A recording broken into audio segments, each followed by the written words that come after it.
Hi there, welcome back to Save with Crypto. My name is Save with Crypto.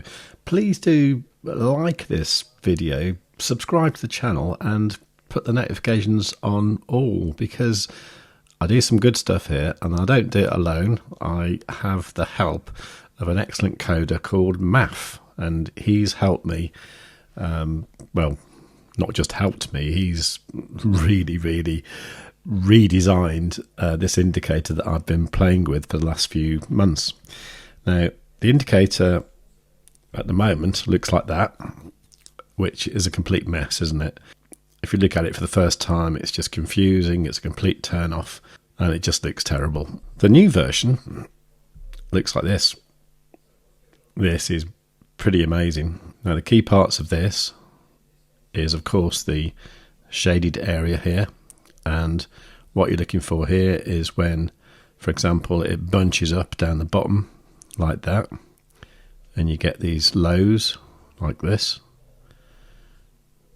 And then at the same time, you can get it with the top.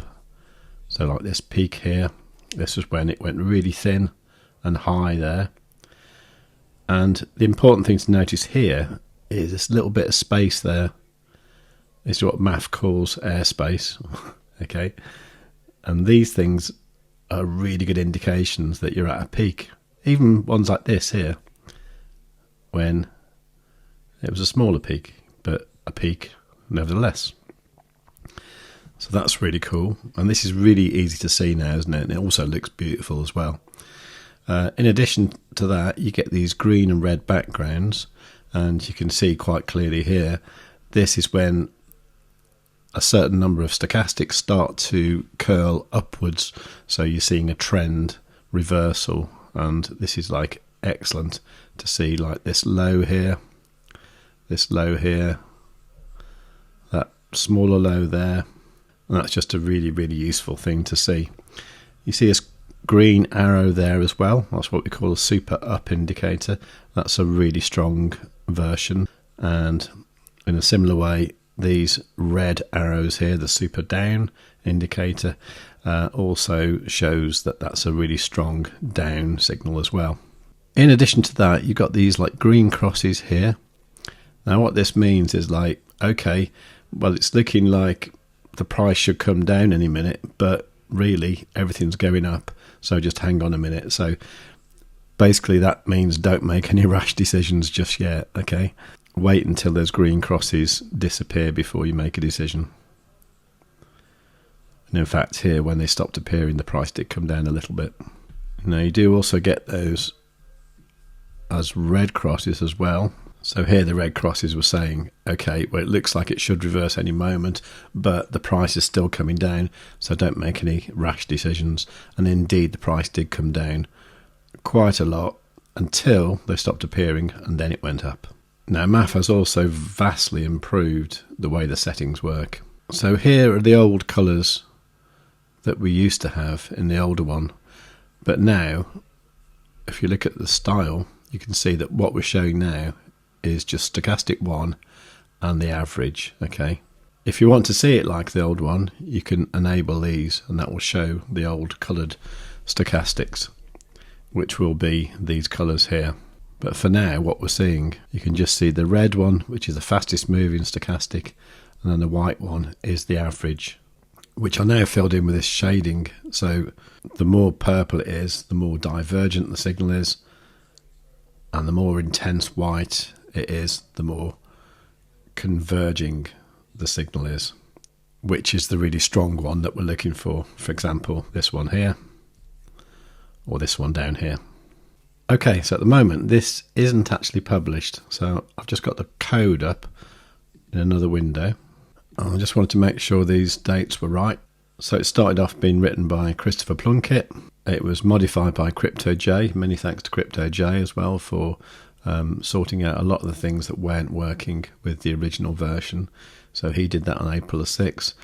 I tweaked a few things on May the 27th, and now we've got this awesome update by Math yesterday, June the 15th. So I'm going to save the script. I think I should be able to publish it. Okay, so I'm going to update the existing script. Now at this point here, I really messed up because what I wanted to do was to see if I could play around with the formatting of the release notes. And basically to do that, you need to have a certain markup language that TradingView uses. Now, I actually thought, well, okay, let's play around with this, make it look really pretty, and everything will be good. What I didn't realise is, well, two things really. You don't get a preview. This is what I want it to look like this Word document here, but you don't get any sort of preview like that at all. Basically, once you hit publish, that's it. It's out there, and you can't delete it. You can't edit it. If you can and you know how, then please do let me know. But I couldn't see any way whatsoever.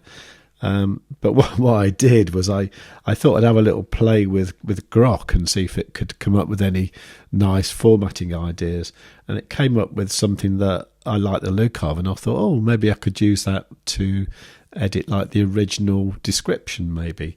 So I thought about doing that, and I just published it as a release note, and it's there forever now as far as I can see.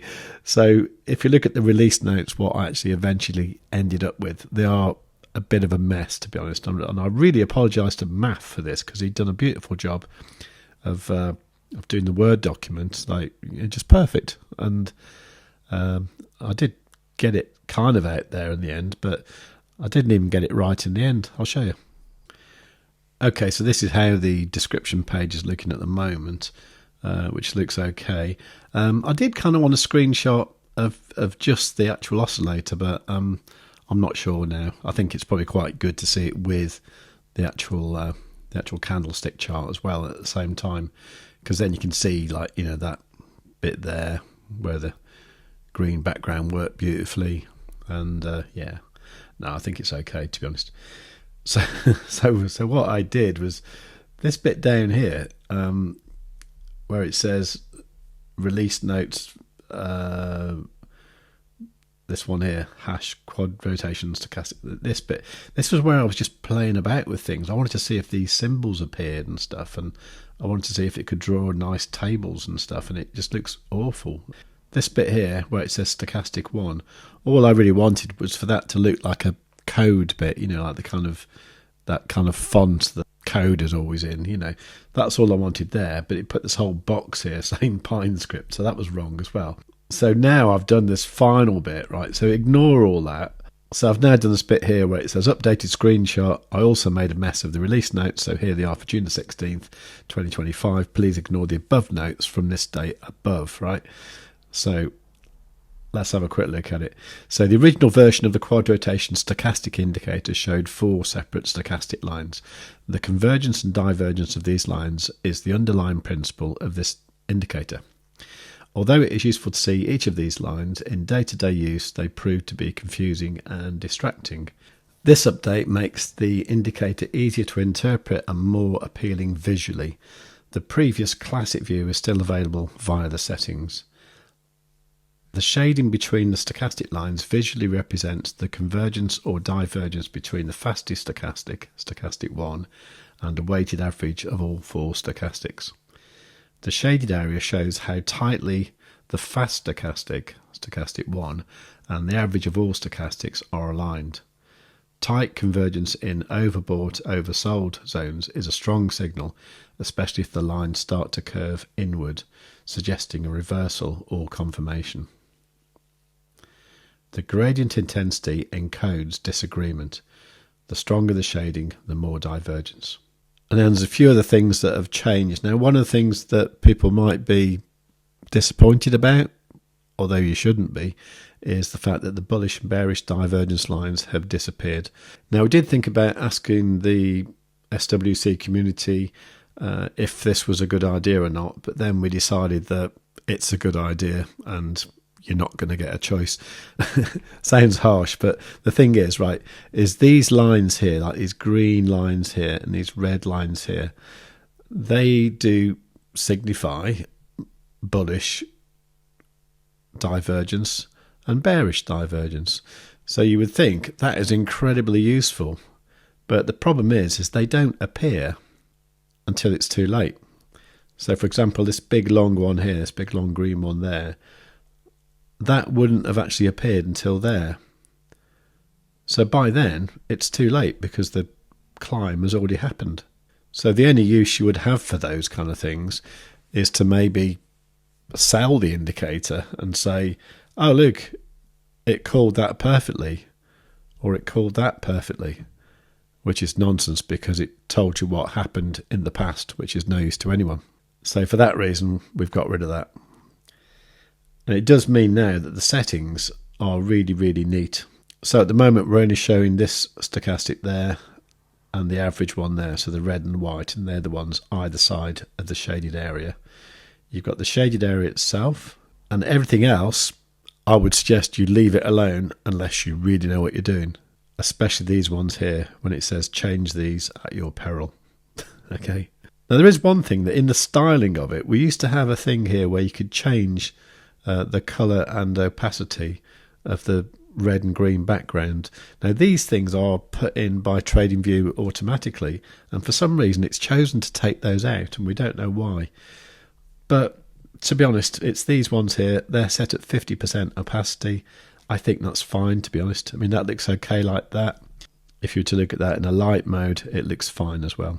Now, what the plan is for this week is at some point, I'm hoping to get together with Math, and we're going to make a little video discussing the update and also discussing what we've found to be like really useful with this indicator.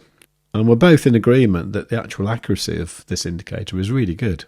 And then what we might do is next weekend, we're going to do a live stream where we're going to do some live examples of looking at things with the indicator, and maybe even taking some live trades, maybe if the opportunity arises. But looking at what the indicator's doing or what it's done, and if you guys are there, then you can suggest other tokens and we can look at those and see how it performs with them, because at the moment we're just looking at Bitcoin.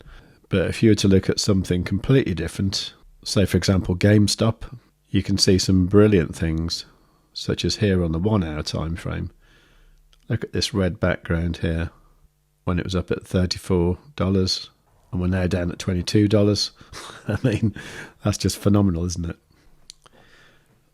I mean, with gold, looking at it on the daily, I mean, imagine you had this indicator then and you saw this green background here on the 5th of October 2023 and you bought gold at $1,800. Today you would be up 88%. Now, of course, it makes a lot of sense to use it with other indicators as well, because this shows momentum. We want to see trend as well. So for that, I always use my CT MAC, which is the EMAs that I love. If you want to see how to set this up, either look at the video from yesterday or look at the video that's linked at the end of this video, and you'll see how to set that up. Because you see at the moment, on the 1 hour, we've got this bullish crossover there. So it is quite possible Bitcoin might go up for a little while. But this momentum indicator will show you if it starts getting a bit overcooked. So there you go. Go and get it. I'll tell you what, I'll make a redirect for it just in case you haven't got TradingView either. So just go to savewith.crypto.org/QR and that'll take you right there. It's all free, so if you like the sound of that, please do give the video a big fat like. Make sure you're subscribed. Make sure you got the notifications set on all. Any questions, leave them in the comments down below. And above all, tell your friends.